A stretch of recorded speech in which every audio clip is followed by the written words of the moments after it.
Good day mga kaibigan, especially sa inyo mga mommies. Ngayon po ay gagawa po tayo ng no-fail chocolate cake. So ito pong cake na ito ay minana ko pa sa aking kaibigan na nagnenegosyo ng chocolate cake at ito po ay mabenta sa kanya. So ito po ang mga ingredients para sa ating no-fail chocolate cake. Una, kailangan po natin ng half cup of cooking oil. Pwede pong vegetable oil ang gamitin. 2 cups of sugar. Sa recipe po ito ay ginamit ko po ay brown sugar. Pero pwede po kayong gumamit ng refined sugar, washed sugar, or even coconut sugar. We need 2 eggs, 1 3/4 cup of flour. Pwede pong cake flour or all-purpose flour. 3/4 cups of cocoa. Kahit na anong brand ng cocoa, pero mas maganda po sana kung Bensdorf ang brand para mas flavorful. 1 1/2 teaspoon of baking soda. 1 1/2 teaspoon of baking powder. 1 cup of milk. Pwede pong evaporated milk kung wala kayong fresh milk. 2 teaspoon of vanilla. Any brand. And 1 cup of hot water. Yan po ang mga sangkap ng ating no-fail chocolate cake. Samahan niyo po ako sa paggawa nito. Okay, the first procedure po ng ating no-fail chocolate cake ay atin pong i-combine ng oil,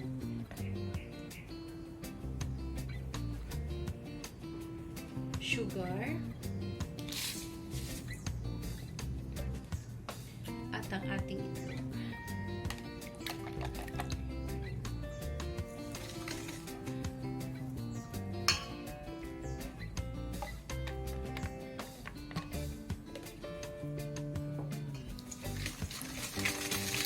Let's mix it thoroughly para mag-blend po lahat.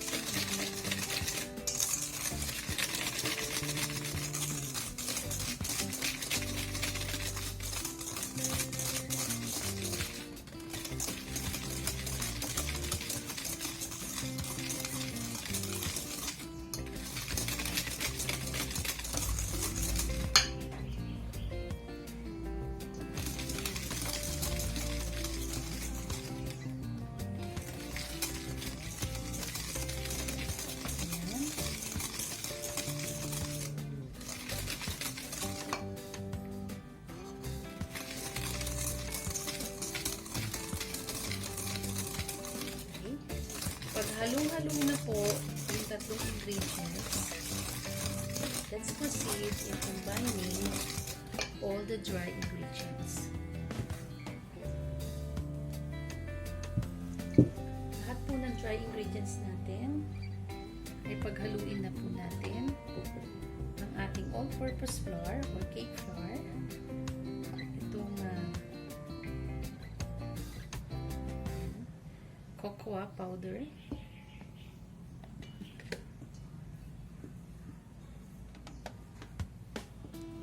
yung ating pong baking soda and baking powder,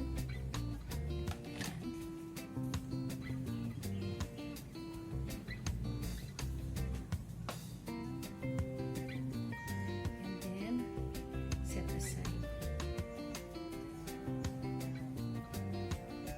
So kanina ay sinif natin ang flour para hindi magbuo.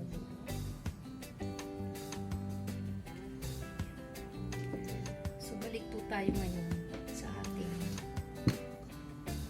at ihalo na po natin itong vanilla.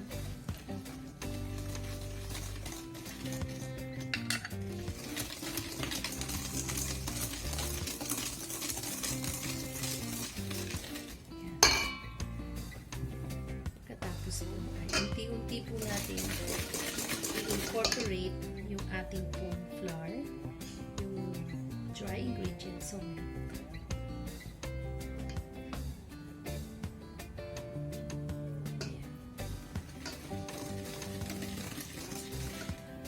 At unti-unti din natin lagay yung ating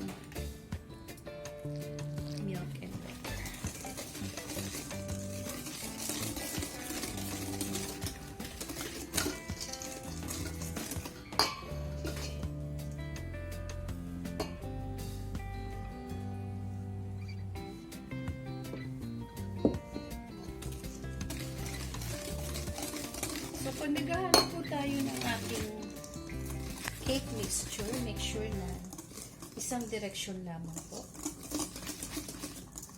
para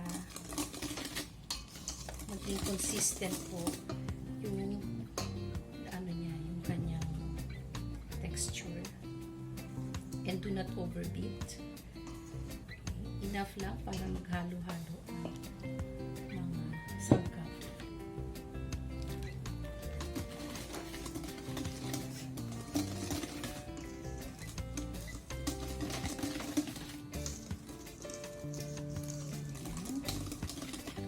Malapit na mabuo ang ating chocolate cake. Ihalo na natin ang rest of the ingredients.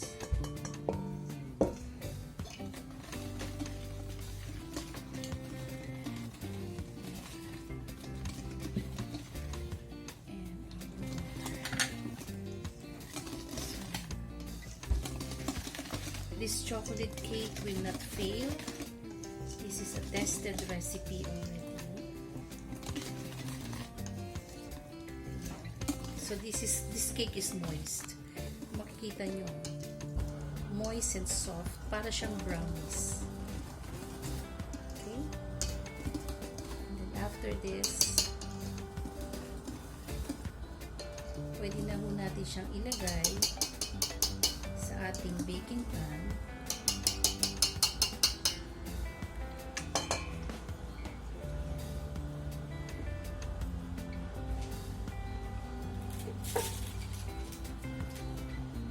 Mamis, tayo po, ilalagay na po natin sa baking glass dish itong ating pong chocolate cake mixture.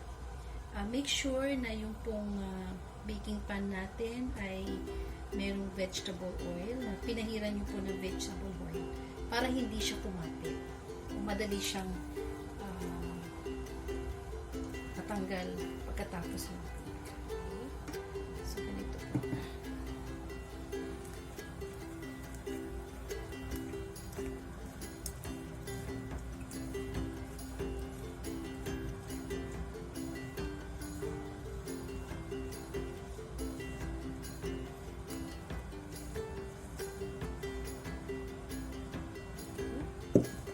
Medyo malaki siya na cake.